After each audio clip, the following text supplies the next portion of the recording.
오늘은 창세기 4장 16절부터 24절의 말씀을 통해서 주님 앞을 떠난 자들의 삶이란 제목으로 하나님 말씀 전하도록 그렇게 하겠습니다. 오늘 16절 본문에 보니까 가인이 주 앞을 떠나 나가서 에덴의 동쪽에 있는 놋 땅에 거하더라. 이제 가인이 이제 주님 앞을 떠나게 되었습니다. 드디어 주님 앞에서 살다가 주님 앞을 떠나게 됐어요. 여러분, 주님 앞을 떠났다는 것이 어떤 의미를 갖는 거냐면 여러분, 요나서 1장 3절에 보면 우리가 그것들을 잘 이해할 수 있는데, 그러나 요나가 주의 앞을 떠나 다시스로 도망하려고 일어나. 근데 여러분 생각해 보세요. 주님 앞을 떠난다는 게 주님 앞이 아닌 게 있나요? 이 세상에, 온 우주에? 그렇잖아요. 우리가 시편에 있는 말씀처럼 바다 끝에 거한다 할지라도, 지옥에 간다 할지라도 거기에 주님이 안 계세요? 우리가 사실 주님 앞을 떠날 수 있는 방법은 아예 없어요. 사실 불가능합니다. 주님의 낯을 피한다? 불가능하죠. 무슨 뜻일까요? 자, 요나가 주의 앞을 떠나 다시스로 도망하려고 일어나 욥바로 내려가서 다시스로 가는 배를 만나며 이에 그가 주의 앞을 떠나 그들과 함께 다시스로 가려고 뱃삭을 내고 그 안으로 가니라. 원래 주님이 요나에게 가라고 하신 곳이 있었어요. 어디였죠? 니느웨. 아술의 수도 니느웨. 주님은 아시리아에 있는 수도 니느웨로 가라고 말씀하셨지만 그는 계속 어디로 가려고 해요? 지금 다시스로. 그거를 도망간다 이렇게 얘기하시는데, 그러니까 한마디로 주님 앞을 떠났다는 것은 뭐예요? 사실 주님 앞을 떠날 수 없지만 주님 앞을 떠났다고 하는 것은 주님의 뜻에서 돌이켰다라는 것이죠. 주님의 뜻에서 돌이켰다.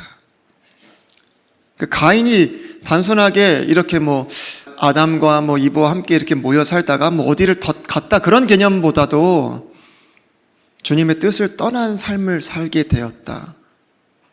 사실 주님께서는 끊임없이 가인에게 주님의 뜻을 계시해 주셨고 말씀해 주셨고 가르쳐 주셨고 회개할 기회를 주셨지만 그 뜻보다는 내 뜻이 더 좋아서 주님의 뜻을 저버리고 나는 내 뜻대로 살겠습니다 라고 결정하고 떠난 그것이 주님 앞을 떠난 것이다 라는 말씀을 드리는 거예요.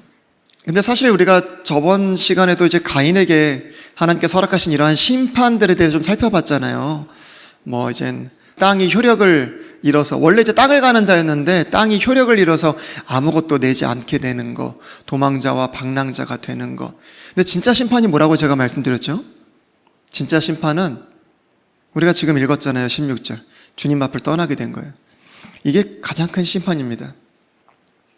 여러분, 제가 저번 주 설교 아마 말미에요. 금송아지 사건 뒤에 있었던 모세의 고백을 말씀드린 적이 있었던 것 같아요. 출애굽기에 보면요, 금송아지 사건 아시죠? 그 십계명을 받으러 이제 시내산에 올라갔을 때 남아있던 사람들은 어떻게 해요? 아론에게 약간 겁박을 했겠지만 그들이 이제 금송아지를 이렇게 만들어서요 우상 숭배합니다. 그때 이제 모세가 내려와서 3,000명가량을 이제 죽이고 하나님의 심판을 집행하고, 그 다음에 주님께서 그들에게 뭐라고 말씀하시냐면 출애굽기 33장에 가잖아요. 그럼 2절이었나요? 가면은 이렇게 말씀하세요. 야, 내가 너희와 함께 올라가지 못할 것 같아. 왜 그러냐면 니네는 목이 너무 뻣뻣해. 그래서 내가 중간에 너희랑 함께 가다가 내가 너희를 다 진멸할 것 같거든. 그 대신 내가 너희들의 앞에 내가 천사를 보낼게. 네 앞서 천사를 보낼 테니까 그 천사가 그 가나안에 있는 족속들을 다 쫓아내버리고 또 내가 너희들에게 주기로 약속한 그 땅은 내가 반드시 줄 거야. 이건 좋은 소식이에요? 아니에요? 좋은 소식이에요? 아니면 불행 중 다행? 그렇잖아요. 가인이 주님 앞을 떠나게 됐단 말이에요. 근데 이제 많은 사람들이 이제 가인 자기 자신을 죽일까봐 두려워하고 무서워했어요. 근데 그때 들려진 소식이 있었어요. 그게 뭐였어요? 표를 주겠다는 거죠. 주님께서 표를 주시겠다는 거예요. 그래서 아무도 너를 해치지 못하게 할게 내가. 좋은 소식이에요? 불행 중 다행? 가나안 땅 못 들어갈 뻔했는데, 야, 이거 가나안 땅은 그래도 들어갈 수 있겠네. 야, 주님이 함께하지 않으시면, 야, 그 가나안의 7 족속 그거 어떻게 해? 근데 걔네도 쫓아내 주신대. 아싸, 불행 중 다행이에요? 근데요, 그 출애굽기 33장 4절에 가면 그 소식을 무슨 소식이라고 얘기하는 줄 아세요? 나쁜 소식. 여러분, 거기에는 이걸 나쁜 소식이라고 얘기합니다. 나쁜 소식. 주님이 함께하지 않으시는 건 나쁜 소식이에요. 그러면서 그들이 이 나쁜 소식을 듣고 애곡하며 마음 아파하면서 몸에 뭐를 두르지 않았다고 그래요? 장식품, 단장품들을 다 제거하고 두르지 않았다, 그렇게 이야기해요. 그리고 그 다음에 모세가 출애굽기 33장 15절에 가면 이렇게 얘기합니다. 그가 그분께 아뢰되 주께서 내 앞에서 나와 함께 가지 아니하시려거든 우리를 여기서 올려보내지 마옵소서. 여러분, 주님이 함께하지 않으시면 우리를 올려보내지 마십시오. 무슨 의미가 있어요, 여러분? 가인에게 있어서는요, 크게 중요하지 않았어요. 자기가 해만 입지 않는다면 아무 상관없어요. 주님이 함께하시든지 주님 앞을 떠나든지 그런 것 자체는 의미가 없었어요. 여러분, 우리 찬양 많이 하잖아요. 주님이 계심으로 나도 있고 주님의 노래가 머금으로 나는 부를 수 있어요. 그 다음에 뭐예요? 주여, 꽃처럼 향기 나는 생활이 아니어도 나는 어떻게 해요? 주님과 함께하고 싶습니다. 사실 이게 우리의 고백이 돼야 되죠. 여러분, 찬송가 500장 뭐예요? 주 음성 외에는 더 기쁨 없도다. 주 떠나가시면 내 생명 헛되네. 기쁘고 슬플 때 주와 함께 계시옵소서. 여러분, 가장 큰 심판, 가장 큰 저주, 가장 큰 고통, 가장 큰 어려움이 뭐예요? 가인에게 속한 자들은 늘 가인의 길을 걷는 자들은 늘 뭐라고 해요? 십계명이 무겁다. 하나님의 명령이 무겁다. 내가 형제를 사랑하는 거 너무너무 힘들다. 주님을 따라가는 거 발에 땀이 나고 혀에 땀이 나고 너무 힘들고 어렵고 불편하다. 괴롭다. 고통스럽다. 헌금이 아깝다. 내 헌신과 충성이 너무너무 아깝다. 가인의 길을 건 사람들은 그래요. 그래서 뭐가 더 필요하다, 뭐가 더 필요하다, 뭐가 더 필요하다, 뭐를 좀 덜어달라 불평과 불만을 쏟아놓으면서 주님을 떠나갑니다, 가인처럼. 근데 진짜 우리한테 힘든 게 뭐라고요? 주님 없는 삶이에요. 주님과 함께하지 못하는 삶입니다. 주님과 동행하지 않는 인생이에요. 그게 저희한테 가장 힘듭니다. 여러분, 그렇지 않아요? 여러분, 사막 가운데서 나침판을 잃어버린다면 어떠실 것 같으세요? 광야를 걷는데 물 한 방울 찾을 수 없다. 칠흑 같은 어둠 속에서 한 줌의 빛도 발견할 수 없다. 이것만큼 더 큰 방황이 어디 있겠습니까? 여러분, 우리 학창시절 때 하는 방황은 방황도 아니에요. 그렇죠? 이런 게 진짜 방황이죠. 주님을 잃어버린 인생, 주님을 떠난 인생, 그 방황, 이것이 진짜 고통이고 우리에게 심판이라는 사실을 기억해야 됩니다. 우리 17절 볼까요? 그가 자기 아내를 알았더니 그녀가 수태하여 에녹을 낳음에 가인이 한 도시를 세우고 자기 아들의 이름을 따라 그 도시의 이름을 에녹이라 부르니라. 그러니까 가인이요, 주님 앞을 떠나서 한 도시를 세웠다는 거, 한 성을 세웠다는 것은 큰 의미가 있다고 생각해요. 왜 그러냐면, 여러분, 주님을 떠난 사람은, 그러니까 쉽게 말하면 주님으로부터 모든 것을 공급받아야 되는 우리, 반대로 얘기하면 주님으로부터 공급받지 못하면 우리는 모든 부분에서 결핍됩니다. 그렇죠? 그러니까 지혜와 어떤 지식과 이런 것이 결핍이 오거든요, 우리는. 그러니까 걱정하고 답도 없는 것을 가지고 근심하고 그렇잖아요. 능력이 결여되니까 두려워하고 사랑이 결핍이 되니까 어떡해요? 안달이 나잖아요. 다 인정받고 싶어하고 다 사랑받고 싶어하고 안 그런 사람이 어디 있어요? 그래서 사람들은 뭐를 쌓아요? 주님 앞을 떠난 자들의 삶은요, 항상 이렇게 성을 쌓습니다. 도시를 건축해요. 그 개인적으로 봐도 그렇잖아요. 어떤 관계적인 부분에서도 걱정과 근심과 두려움에 휩싸인 사람들을 보면은 어떤 자기만의 벽을 세우거나 어떤 자기만의 동굴에 깊이 숨어 빠져들어가는 이유가 사실 여기에 있는 것이죠. 우리 18절 보면은요, 에녹에게 이랏이 태어났는데 이랏은 무후야엘을 낳고 무후야엘은 무드사엘을 낳고 무드사엘은 라벡을 낳았더라. 여러분, 이제 가인의 지금 아들들의 이제 족보가 나오는데요, 가인의 아들들 중에요, 우리가 이제 4장 마지막 쯤에 가면은요, 에노스가 나오고 주의 이름을 부르기 시작했다, 이런 표현이 나오는데요, 가인의 자손들 중에서는요, 주의 이름을 부르거나 주님을 찾거나 또 주님 앞에 나아가서 희생 제물을 드리거나 주님을 온전히 예배드리거나 주님 앞에 온전히 예배하거나 이런 사람이 없었어요. 주님의 뜻을 찾고 구하고 회심하고 변화된 이런 사람들 없었습니다. 오히려 가인의 이 자식들의 삶을 우리가 이제 오늘 보겠지만 들여다보면 마치 하나님 앞을 떠나서 나는 하나님 없이도 잘 살 수 있습니다, 이거를 증명이라도 하듯이 자기들의 인생과 삶의 발전을 위해서 굉장히 노력합니다. 그러면서 점점점 주님은 잊혀져 가고, 그리고 본성의 법은 어떻게 해요? 무디어져 가고, 또 죄는 반대로 자라가고. 극에 달했던 인물이 있어요. 그게 누구예요?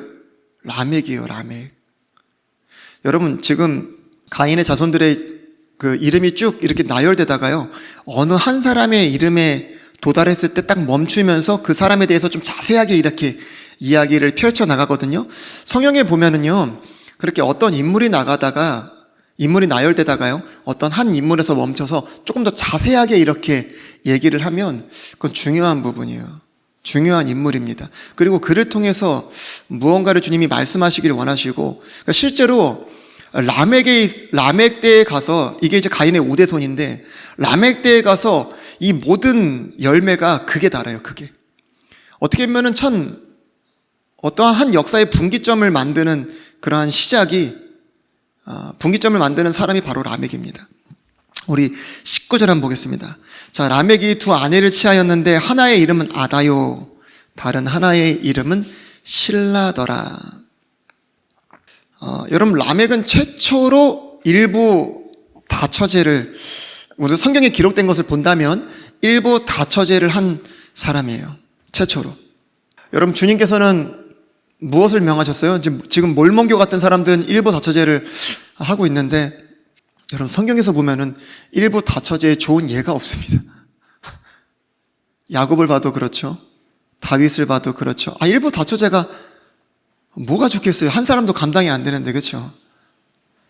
한 사람도 감당이 안 돼가지고 사람들이 이혼하는데, 여러분, 말라기 2장 15절에 보면은요, 그분께서는 영의 여분이 있었을 때 그분께서 하나를 만들지 아니하셨느냐, 어찌하여 하나만 만드셨느냐, 이것은 그분께서 하나님을 따르는 씨를 구하고자 하심이라. 그러므로 너희 영을 조심하여 아무도 어려서 취한 아내를 대적하며 배신하지 말지니라. 그러니까 주님은요, 일부 일처제를 명하셨어요. 근데 예수님 때에도 이러한 비슷한 질문이 있었죠. 주님이 원하시는 게 뭡니까, 주님? 아니, 일부 일처제라고 한다면 왜 모세는 이혼 증서를 써서 주라고 했습니까? 그때 뭐라고 말씀해 주세요? 야, 그건 니네가 악해서 그런 거야. 사실 여러분, 결혼이라는 개념이 뭡니까? 남자와 여자가 한 몸이 돼서 하나가 되는 거, 한 육체가 되는 거. 근데 주님이 하나 되게 하신 거 찢을 수 있어요, 없어요? 찢을 수 없다고 했습니다. 그럼에도 불구하고 그들이 너무나 악하기 때문에, 여자가 약하잖아요. 그들을 보호하고 지켜주기 위한 어떠한 법으로서 주님이 그러한 이혼 증서라는 어떠한 제도를 허락하실 수밖에 없었다는 것이죠. 그거는 주님의 뜻이 아닙니다. 그럼에도 불구하고 라멕이라는 사람은 일부 다처제를 시작해서요, 하나님의 질서와 하나님의 뜻을 무너뜨렸습니다. 사실 이러한 것들을 통해서 이때의 상황과 정황을 좀 우리가 예측해 볼 수가 있는 거예요. 그러니까 여러분, 홍수 심판이 왜 있게 되었죠? 죄악이요, 이 땅에 관영했기 때문에 그래요. 우리가 성경에 보면은 그래서 마지막 때를 누구 했다라고 그래요? 노아의 때. 여러분, 노아의 때가 언제 시작되는 줄 아세요? 이 라멕 때부터. 그래서 역사의 한 분기점을 가지는 인물이 라멕입니다. 이 라멕 때부터 노아의 때가 시작된다고 해도 과언이 아니죠. 그러니까 라멕 때부터 뭐가 시작이 된 거예요? 일부 다처제. 아마 일부 다처제뿐만이 아니라 짐승과 관계를 갖는 어떤 수간, 동성연애, 이런 것도 아마 창궐했을 겁니다.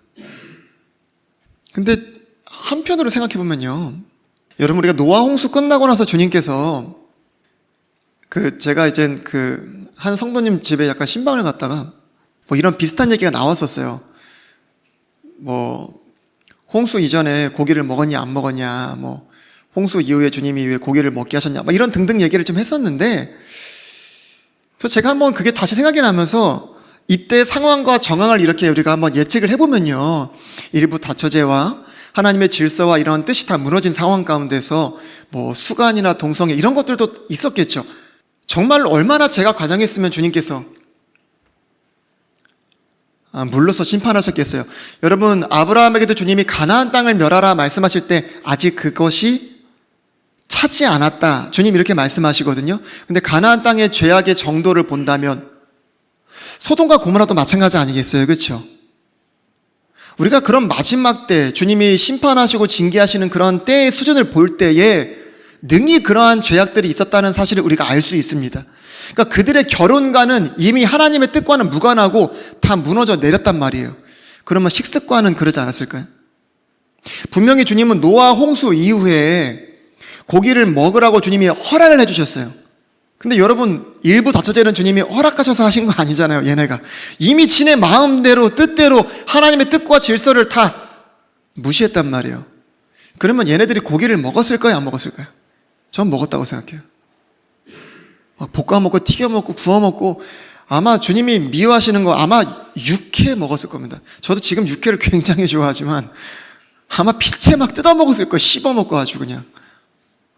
여러분, 20절을 보십시오. 제가 그렇게 생각하게 된 계기는 여러 가지가 있죠. 제가 좀 전에 말씀드렸다시피 마지막 시대의 어떤 그런 배경도 생각해 볼 수 있지만, 20절에 보면요, 아다가 야발을 낳음에 그는 장막에 거하는 자들과 가축을 소유한 자들의 조상이 되었고, 여러분, 야발은요 장막에 거하는 자들, 가축을 소유하는 자들의 조상이 되었대요. 근데 목자라는 표현을 쓰지 않고 가축을 소유한 자다 이렇게 표현 써요. 물론 성경에는 가축을 소유한 이러한 부분에 대해서 설명하는 부분도 있지만, 목자라는 게 창세기 한 13장 정도 가야 처음으로 목자라는 단어가 나와요. 아브라함 때. 근데 어떻게 보면은 그의 조상이라고 하는데 어떻게 보면 참 목자라는 표현을 쓰셔도 좋잖아요. 근데 왜 가축을 소유하는 자라는 표현을 사용하셨을까 생각해보면, 목자의 역할을 전혀 하지 않았다 그런 개념이 아니라, 이 야발이라는 사람이 그런 자들의 조상인데 목자의 어떤 역할보다도 축산업자의 어떤 역할, 그러니까 짐승을 잡아서 길들이기도 하고 또 짐승을 키우기도 하고 유통망을 이렇게 가져가지고 축산업을 하는 거예요. 그래서 이 짐승들을, 어떠한 노동력을 가진 어떤 짐승들을 팔기도 하고, 그렇죠? 가죽을 팔기도 하고 또 우유를 팔기도 할 수도 있고, 또 더군다나 뭐도 팔았을 것 같으세요? 고기도 팔았겠죠. 고기도. 여러분, 예수님 당시에 거라사 지방에요, 돼지 떼가 한 2, 3천 마리가량 있었거든요. 원래 걔네 돼지 안 좋아하잖아요. 근데 이방인들을 위한 그런 고기가 필요했기 때문에 주님한테 딱 걸린 거거든요, 그게. 마찬가지로 이 야발은요, 아마 그런 축산업자였을 것 같아요. 그래서 그런 자들에게 고기를 계속해서 끊임없이 공급하는 그런 자들이 아니었을까. 21절 보겠습니다. 그의 형제의 이름은 유발이었는데, 그러니까 한 사람은 야발, 한 사람은 유발. 근데 이 유발이라는 사람은 하프와 오르간을 다루는 모든 자들의 조상이 되었대요. 여러분, 우리 학교 다닐 때요, 원시시대, 선사시대 그런 거 있었다고 얘기 들었잖아요. 그때는요, 사람의 수준이요, 유인원, 뭐 짐승의 수준과 거의 다르지 않다고 얘기를 해요. 근데 이때 뭐 있었대요? 노아의 시대 전인데도 불구하고 이때 뭐 있었다는 거예요? 하프와 오르간이 있었다는 거예요. 우리 막 돌멩이 막 들고 막 뚜까뚜까 하면서 막 이런 그런 게 아니에요, 여러분. 우리가 지금 밑에서도 보겠지만 여러분, 축산업이 발달하고요, 그리고 두발가인은 어떻게 해요? 놋과 쇠로 물건들을 만들었어요. 그리고 유발은요, 하프와 오르간까지 만들어낸 그런 시대였습니다. 그러니까 여러분, 이 세상에 수많은 사람들이 뭐 매덕 만년 전, 뭐 선사시대, 원시시대 막 이런 식으로 역사를 난도질하지만, 우리의 진정한 역사는 성경을 통해서만 사실 정확하게 알 수 있다는 사실이에요.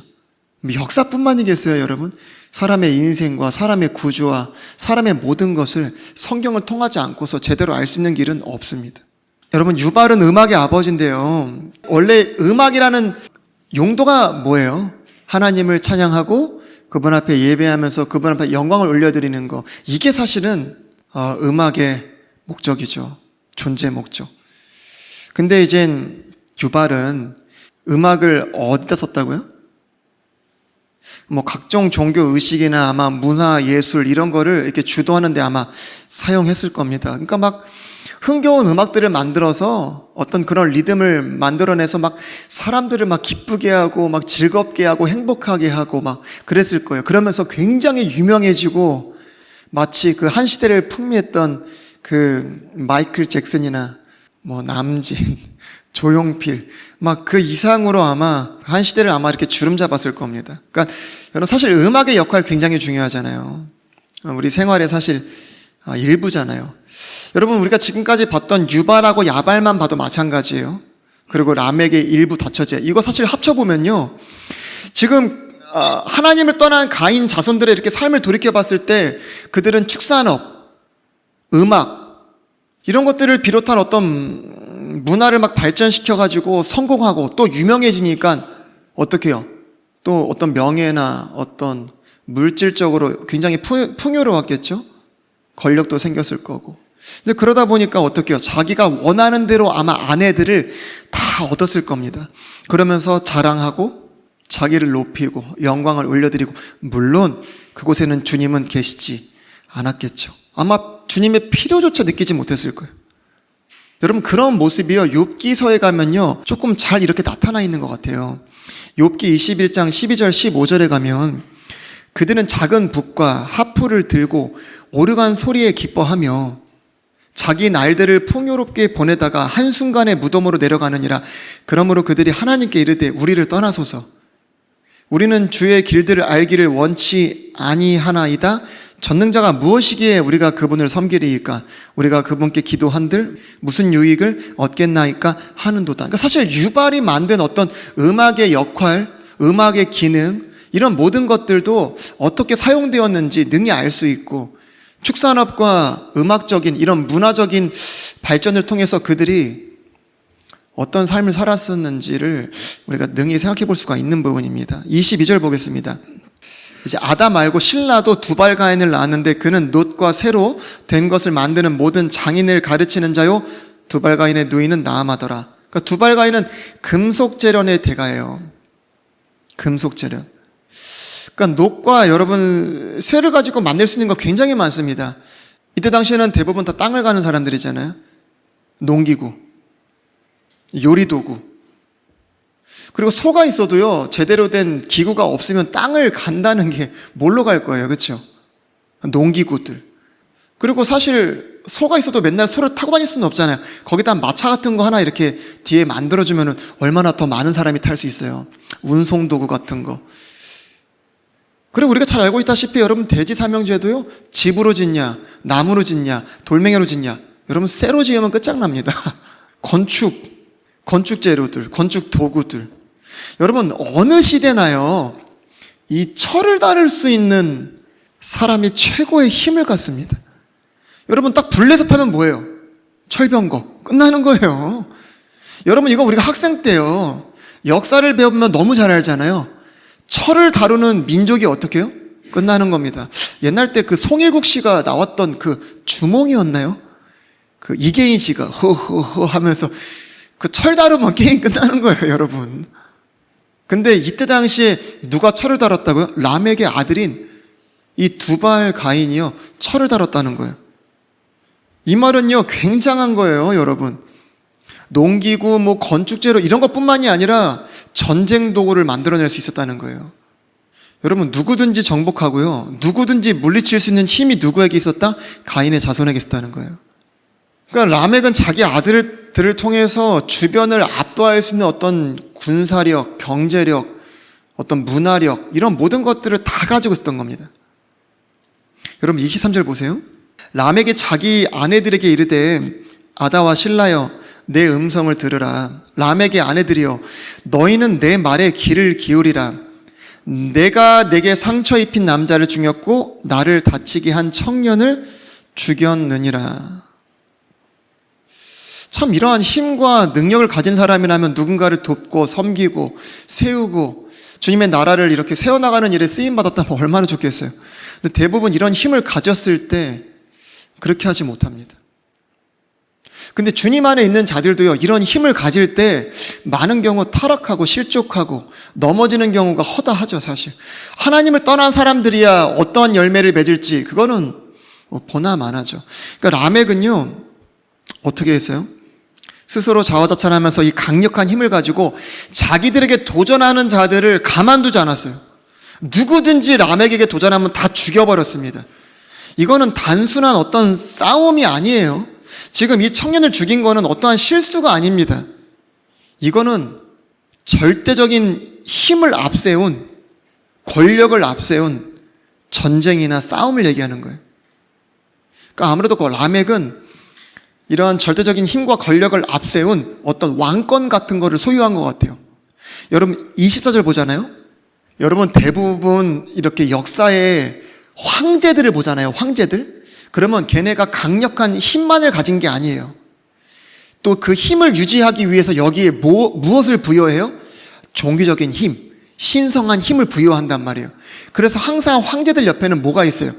어떤 제사장, 신녀 이런 것들이 있단 말이에요.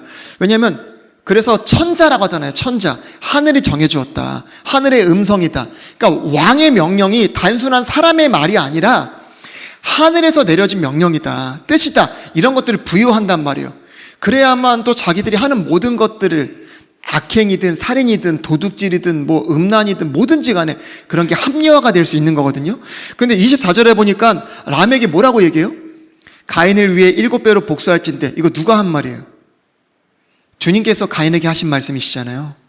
근데 참으로 라멕을 위해서는 77배로 복수하리라. 이거 복수 누가 하신다는 거예요? 그러니까 가인보다도 하나님이 나를 더 생각하시고 나를 더 복수하시고 이런 어떤 신성을 자기에게 부여하는 거예요. 신성한 어떤 권위, 신성한 권력, 힘 이런 것들을 지금 라멕이 부여하고 있는 겁니다. 그러니까 라멕이 자기 자손들을, 자기 자식들을 통한 어떠한 힘과 어떤 권력을 가지고 왕권을 창출해내고요. 마치 황제들처럼요. 종교적인 힘까지도 거기에 부여해서 이걸 가지고 어떻게 했다는 거예요? 사람들을 죽이고 싸우고 전쟁을 일으키고 빼앗고 어떤 무소불위의 어떤 그런 힘을 행사했던 겁니다. 여러분 저는 이 라멕의 모습 또 자손들의 이런 모습을 통해서 가인이 하나님을 떠나서 어떠한 삶을 살았는지 자식들에게 무엇을 가르치고 무엇을 강조했고 무엇을 추구하게 했는지를 한번 생각해 볼 수 있다고 생각을 해요. 여러분 사실 세상의 눈과 기준으로 우리가 보면요. 이 라멕과 같은 악인이잖아요. 이런 악인들에게 야발이나 유발이나 두발과인과 같은 이런 자손들 한 시대의 훌륭한 세상적인 관점에서 봤을 때 어떤 족적을 남기고요. 어떠한 한 시조가 될 수 있는 어떤 그러한 놀라운 일들을 한 자식들이 나왔다는 거 세상적인 관점으로 본다면 큰 부러움의 대상일 수 있어요. 그렇죠? 근데 제가 묻고 싶은 건 여러분도 부러워하냐는 거죠. 이런 것들을 봤을 때 부러운가? 여러분 가인의 자손들은요 모두가 다 성공했죠. 너무 똑똑했어요. 정말 세상 사람들이 무엇을 원하는지 세상의 흐름을 읽을 줄 알았고 그 흐름에 맞춰서 보다 한 발 앞서 나가서요 그들이 필요한 것들을 만들어냈습니다. 그리고 그들이 어떠한 힘 앞에 굴복하는지 무릎을 꿇는지도 정확하게 알고 있었어요. 그래서 그걸 가지고 사람들을 채워줬고 사람들을 다스렸고 사람들을 이용했습니다. 이 가인의 자손들은 똑똑했어요. 저는 마귀가요 그들에게 참 놀라운 지혜를 줬다고 생각합니다. 여러분 누가복음 16장 8절에 가면요 이 세상의 자녀들이 자기들의 세대에서는 빛의 자녀들보다 더 지혜롭다라고 얘기합니다. 여러분 부러우세요? 근데 중요한 건 우리에게는 그러한 지혜가 필요하지 않다는 거예요. 여러분 잠깐 살다 가는 거잖아요. 이 세상. 근데 가인과 그의 자손들, 라멕과 야발, 유발, 두발, 가인, 이 자손들은요, 영원한 때, 하나님 앞에, 심판대 앞에 서야 될 그러한 삶을 전혀 준비하지 못했습니다. 그런 부분에서는 이들은 무식한 놈들이었고, 무지한 놈들이었고, 전혀 준비되지 못한 어리석은 자들이었어요. 여러분, 오늘 저희가요, 주님을 떠난 자들의 삶을 가인과 라멕, 그의 아들들의 모습을 통해서 우리가 사실 살펴봤습니다. 여러분, 그 사람들이 어떻게 살았어요? 주님을 떠나서. 우리가 단순하게 순간 생각하기에는 주님을 떠나면 저주받고, 주님을 떠나면 뭐가 안 되고, 주님을 떠나면 아프고, 주님을 떠나면 가난하게 되고, 이렇게 생각하잖아요? 그들이 그렇게 살았나요? 가난하게 되고, 하는 일마다 안 되고, 막 저주 가운데 있고, 몸이 아프고, 막 실패하고, 좌절하고, 그렇게 살았어요? 한마디로 하나님을 떠난 가인과 그의 자손들은 어떻게 살았다? 참 잘 먹고 잘 살았다. 너무너무 잘 먹고 잘 살았다. 그 누구보다도 잘 먹고 잘 살았다.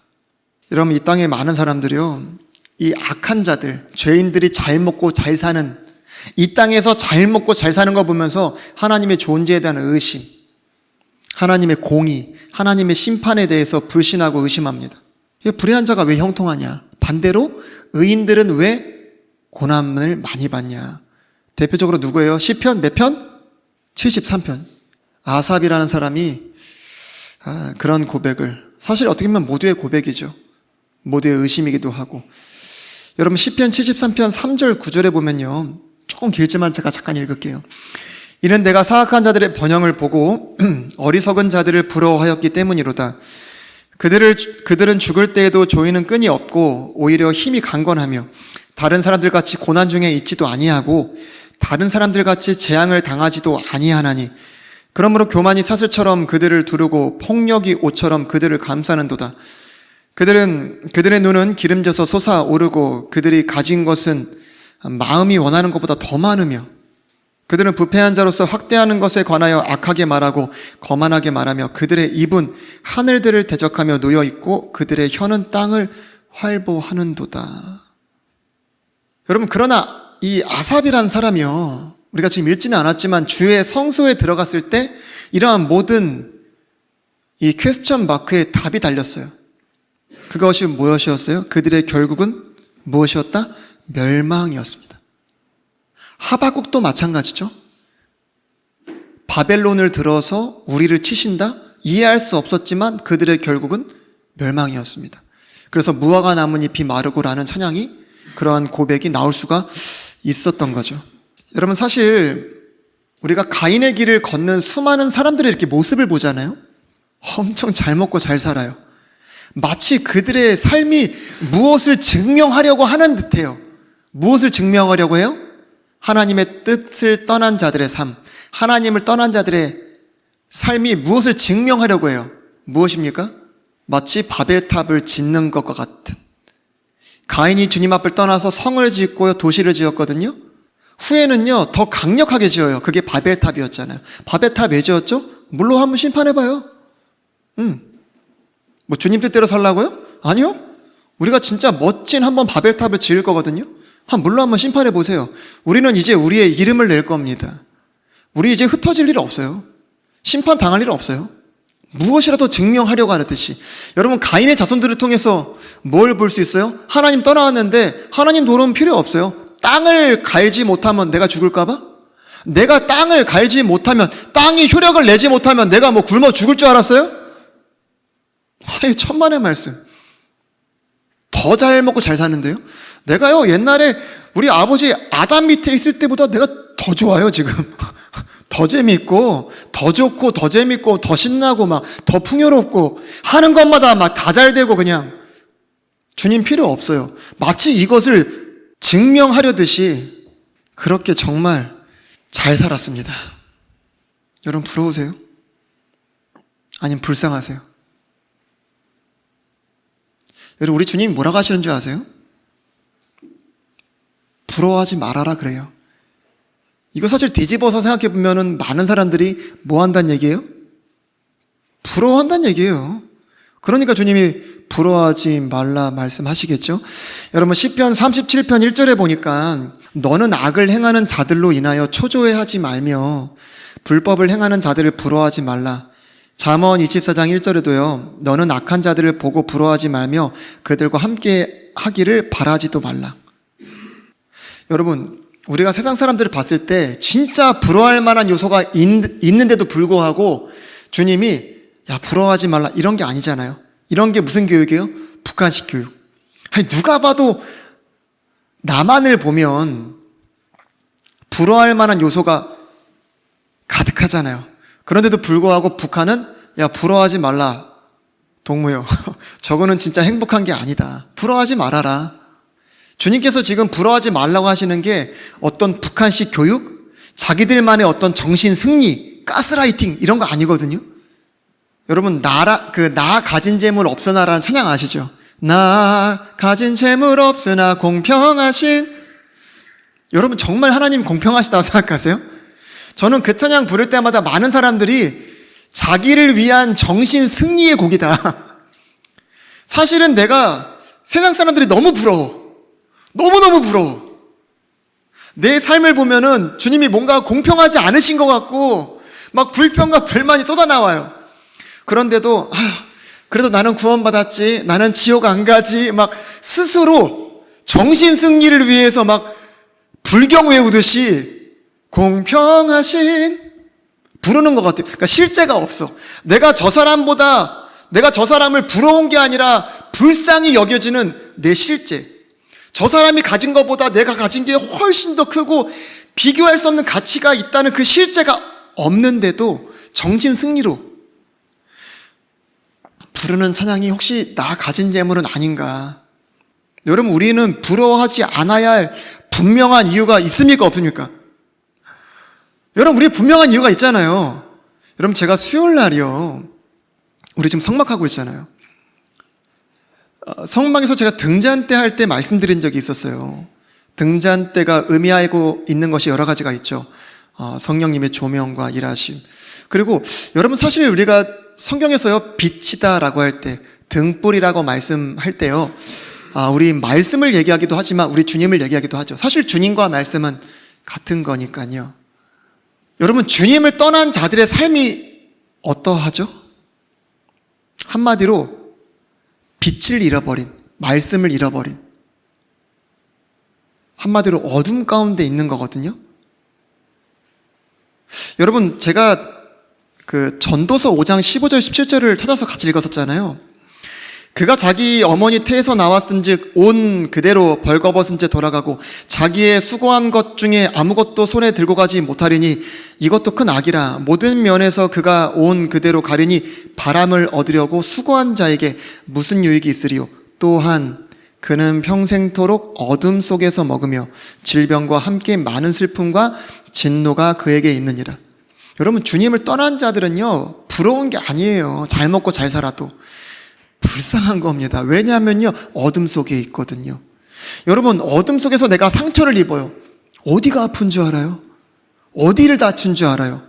여러분 보이지 않는다는 것은요 치료할 수 없다는 거예요. 내가 무엇을 먹었는지를 모릅니다. 무엇을 마셨는지를 몰라요. 여러분 원효대사가요 그 깜깜한 곳에서 해골에 담긴 물을 마셨는데 맛있다고 먹었습니다. 근데 그 아침에 그것을 보고 나니 먹어요? 여러분 중국김치 맛있습니다 사실. 중국김치가요 처음에 들어올 때 굉장히 짜요. 근데 그게 익으면 그것만큼 시원한 게 없습니다. 그 이유는 사카린이 아니에요. 맨발로 들어가서 여러분 우리가 그런 것들을 알게 되면 먹어요?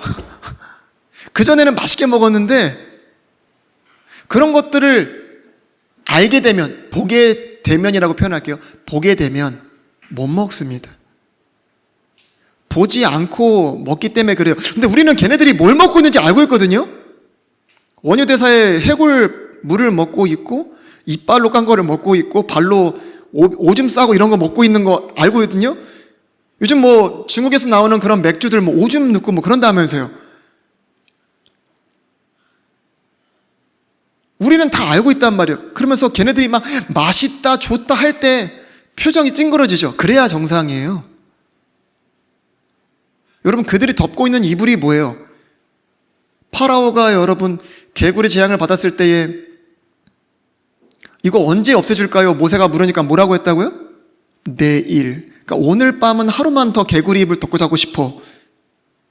이거는 구스 이불보다 더 좋은 이불이야.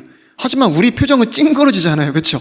우리는 부러운 게 아니에요. 그들이 무엇을 먹고 무엇을 마시고 그들이 어떤 길을 걷고 있고 그 길 끝에 낭떠러지거든요. 그들에게 조언해 준 것들, 그 지혜들이 얼마나 어리석은지 우리가 알고 있거든요. 여러분, 하나님의 지혜는요, 하나님의 어리석음은요, 세상의 지혜보다도 훨씬 뛰어납니다.